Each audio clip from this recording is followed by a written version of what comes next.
मान्यवर निर्णायक और मंच पर उपस्थित सभी गणमान्य व्यक्ति और मेरे साथियों, नमस्कार। मैं दिव्या कक्षा 8वीं की छात्रा हूँ। मैं पीएम श्री राजकीय वरिष्ठ माध्यमिक विद्यालय असम से आज के विषय जिम्मेदार नागरिकता और मूल्य के पक्ष में अपने विचार प्रस्तुत करने जा रही हूँ। सबसे पहले हमें यह समझना होगा कि जिम्मेदार नागरिक कौन होता है। एक जिम्मेदार नागरिक वह व्यक्ति होता है जो अपने समुदाय और देश के कानूनों और नियमों का पालन करता है, अपने कर्तव्यों का निर्वहन करता है, जैसे वोट देना, टैक्स चुकाना और दूसरों के कल्याण को बढ़ावा देने के लिए सहयोगात्मक रूप से कार्य करना। एक जिम्मेदार नागरिक का राष्ट्र सेवा में बहुत बड़ा योगदान होता है। कोई भी देश राज्य की सीमाओं से बंधे हुए भूखंड का नाम नहीं होता, बल्कि देश वहाँ के नागरिकों, सभ्यता, संस्कृति से मिलकर बनता है। मैं चाची अपनी सखी दिव्या को विषय जिम्मेदार नागरिकता और मूल्य के विपक्ष में कुछ बातें बताना चाहती हूँ। अभी वर्ष 2024 में लोकसभा का चुनाव हुआ। भारतवर्ष में कुल 65% मतदान हुआ। 35% लोगों ने अपने मत का उपयोग करना उचित नहीं समझा। क्या यही एक जिम्मेदार व्यक्ति का दायित्व है? और दूसरी बात पर मैं अपनी सखी को बताना चाहती हूँ, टैक्स भुगतान पर भारतवर्ष में जो इनकम टैक्स रिटर्न फाइल करने वाले लोगों की संख्या सिर्फ लगभग 6% है और टैक्स देने वाले सिर्फ 2% है। मैं अपनी सखी को बताना चाहती हूँ, मूल्य व्यक्तिगत होते हैं, नागरिकता कानूनी पहचान है। हर किसी के नैतिक मानदंड अलग अलग हो सकते हैं, लेकिन नागरिकता एक संवैधानिक दर्जा है। अभी मेरी सखी दिव्या ने उदाहरण दिया कि सीमाओं से बंधा हुआ भूखंड देश कहलाता है। सीमाओं से ही एक देश का निर्धारण होता है और उसी से एक देश का निर्माण की भावना का निर्माण। मूल्य जिम्मेदारी की नींव। मूल्य ही एक व्यक्ति को जिम्मेदार नागरिक बनाता है। अगर एक नागरिक में ईमानदारी नहीं है तो वह कर चोरी करेगा। अगर उसमें कर्तव्य निष्ठा नहीं है तो वह अपने कर्तव्यों से मुंह मोड़ेगा। हमें अपनी जिम्मेदारी को समझते हुए प्रत्येक कार्य को धरातल पर लाना होगा। जैसे हमारे देश पर विभिन्न स्तरों पर जीएसटी 5%, 12%, 18% और 28% है। सरकार विभिन्न स्लैब को बंद करने जा रही है और केवल 2 स्लैब 5% और 18% जारी करने जा रही है, जिससे हमारे देश की आर्थिक स्थिति में सुधार होगा, समाज को सीधा लाभ मिलेगा। हमारा भारत एक विकासशील देश है। हमारी भारत सरकार एवं श्री माननीय प्रधानमंत्री श्री नरेंद्र मोदी जी ने यह मुहिम चलाई है कि वह हमारे भारत देश को एक विकसित देश बनाएंगे।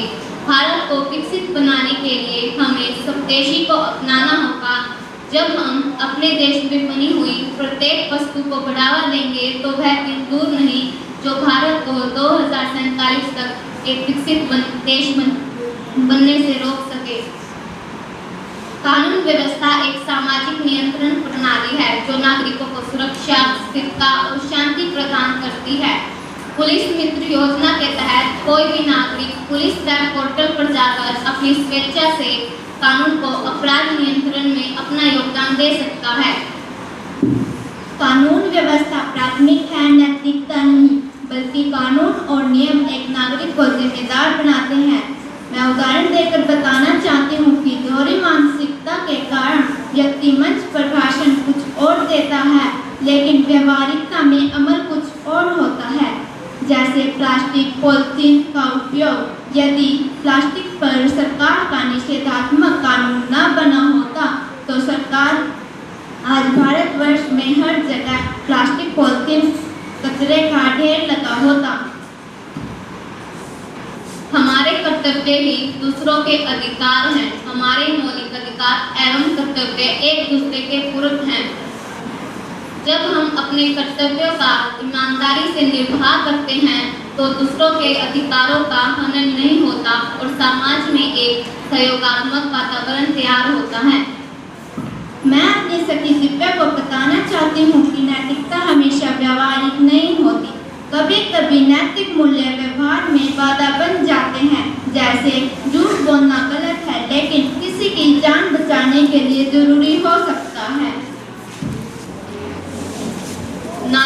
को मूल्य आधारित शिक्षा ज़्यादा जिम्मेदार बनाती है।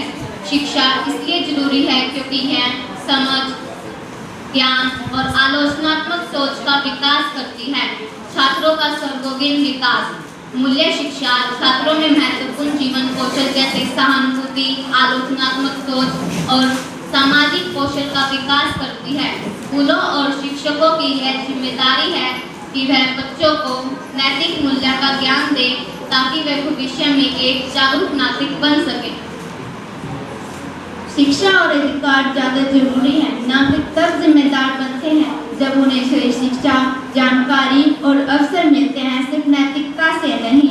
इसमें मैं आपको एक उदाहरण देकर बताना चाहती हूँ कि शिक्षा का अधिकार अधिनियम 2009 के लागू होने के बाद अब देश में कोई भी 6 से 14 वर्ष की आयु का बच्चा विद्यालय से बाहर नहीं है, जो कि कानूनी पहलू के कारण संभव हो पाया है, जिससे बाल श्रम तथा शोषण का आंकड़ा भी कम हुआ है। अंत में मैं आपको जिम्मेदार नागरिक का समाज के प्रति क्या दायित्व है बताना चाहूँगी। राष्ट्र को पूजनीय मानने वाला नागरिक, राष्ट्र की सेवा व सम्मान करने वाला नागरिक, अनेकता में एकता का भाव रखने वाला नागरिक, सभी धर्मों के प्रति आदर व सद्भाव रखने वाला नागरिक। हमारी पहचान हमारे देश से बनती है और इससे ही हमारा देश बनता है। धन्यवाद। जो भी खरीदे स्वदेशी हो, भारतीय हो। जय हिंद, जय भारत।